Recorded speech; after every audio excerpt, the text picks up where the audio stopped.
Chapter 9. I studied for the social studies test, honest, but it was a waste of time. I got a miserable, rotten 57%. D-. My teacher graded it right in front of me. I hate social studies. I hate tests. I hate school. Now I have to go home and tell Gran. She's going to explode when she sees it. How can I make her believe I really tried? David sits next to me on the bus and asks all kinds of questions about the puppies. Great. Now, on top of having to break the news to Gran, I start worrying about the puppy mill again. As we step off the bus, it starts to rain. "Say hi to the pups," shouts David, crossing the street. "You know where to find me if you need any help over there." In your dreams. Everyone else runs for home, holding their backpacks over their heads to keep dry. I walk slowly through the downpour. What am I going to say to Gran? Maybe she'll forget to ask about it. When I open the back door to the clinic, the dogs in the kennel start yipping. Now that's a warm sound. I hang up my dripping jacket and go straight to the recovery room to check on our patients. The collies and the mutt are out of the oxygen cage. That's great. It means they're breathing better on their own. They're in a puppy pen next to the one with the black labs. Shelby and Inky look stronger, but I'm worried about Dinky, the smallest lab. I check his chart. He has lost weight. I hold Dinky up to my face. He opens his sleepy eyes. "What's wrong with you, little guy? You need to get big and strong or your brother is going to get all the attention."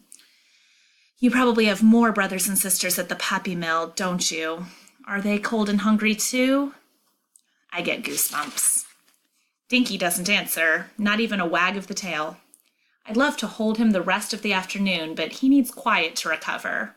I give him a kiss on top of his head and settle him back in with Shelby and Inky. I stop to count. 3 labs, 5 collies. Wait, where did the mutt go? My heart pounds. I get on my hands and knees and start to search. I look under the instrument cart. Not there. I check behind the trash can. Nope. There he is, crawling toward the door. You are sneaky, I scold as I scoop him up gently and carry him back to his pen. Now don't you disappear on me again. "Maggie," Gran calls from down the hall. "I'll be right there." I put the mutt in the pen with the collies, then carefully close the door behind me on my way out. Gran is in the Doolittle room, peering into the ears of a messy dog named Brigitte. Brigitte looks like a Yorkshire Terrier, more or less.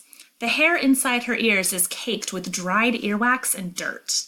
Yuck. Are they infected? I ask. I'll know for sure once I can get a look in there. First, I have to clean them out. Gran lays out the equipment she needs. "How did your test go?" She doesn't forget anything. "You don't want to know," I answer. "That bad, huh?" There's no way out. I take the test paper out of my backpack and hand it over. My teacher, Miss Griffith, wrote her phone number on the front of it and a note asking Gran to call her. Gran glances at the grade and looks across at me, tapping her fingers on the metal examination table. The noise makes Brigitte jumpy. "Dial the phone," she says. "Now? You're going to talk to Miss Griffith now? You're working. You have to help Brigitte. And I haven't even explained what happened. There was all this stupid legal stuff on the test that she never talked about in class. And call your teacher and put her on speakerphone." Miss Griffith picks up on the first ring. Gran introduces herself and starts to trim the matted hair in Brigitte's ears. Normally, Brigitte is easy to work with, but today she's acting hyper, as if she just ate a giant bowl of sugar-coated cereal. "I don't know what to tell you, Dr. Mackenzie. Margaret pays attention in class, but when it comes to written work or to tests, it's as though she's never heard the material before. I have tried everything." Mrs. Griffith's voice crackles over the speakerphone. "I really think she needs a tutor and to spend more time on her studies." Brigitte twists her head away from Gran. "Settle down," Gran says. "Excuse me?"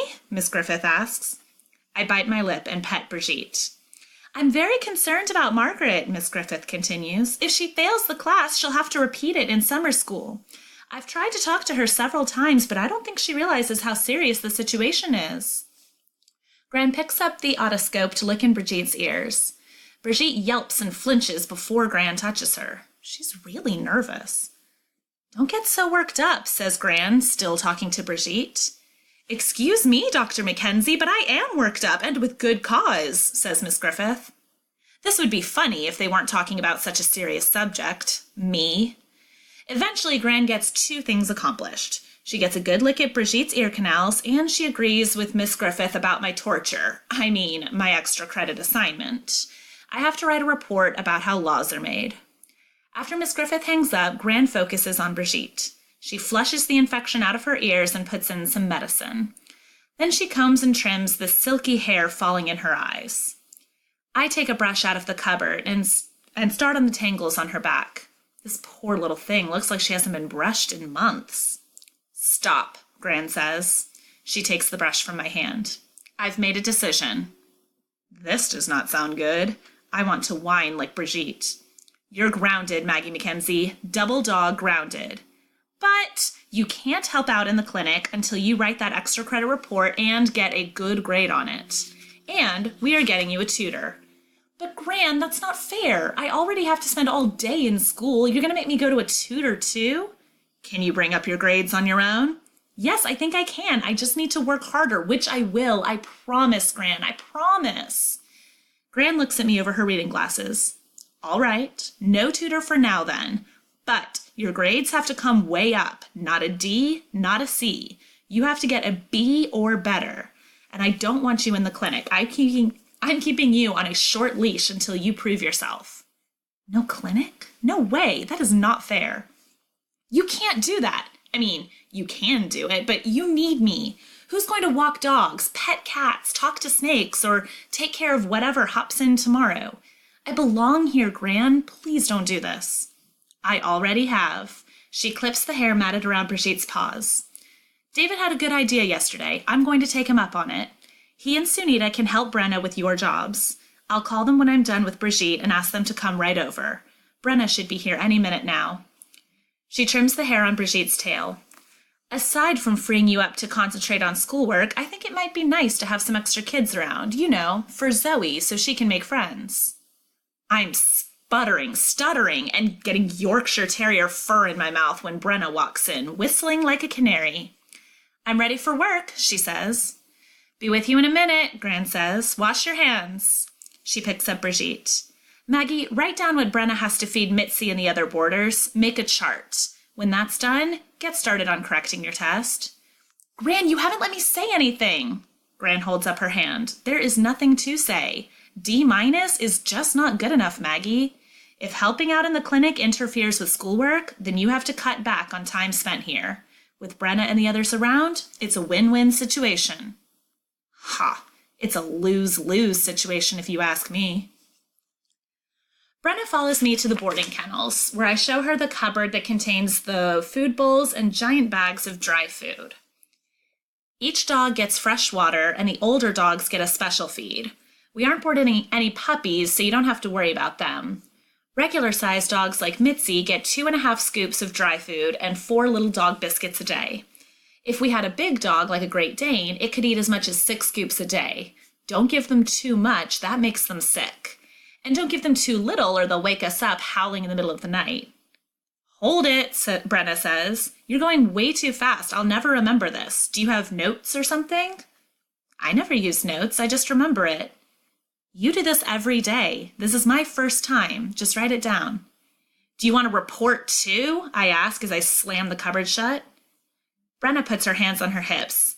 Time out, she calls. What's going on? Everything. Gran has banned me from the clinic until my grades come up. I live here, but I can't work here. I have to write a stupid report or I'll flunk social studies. What's worse, there's a guy running a puppy mill around here somewhere. Who knows how many puppies need to be rescued?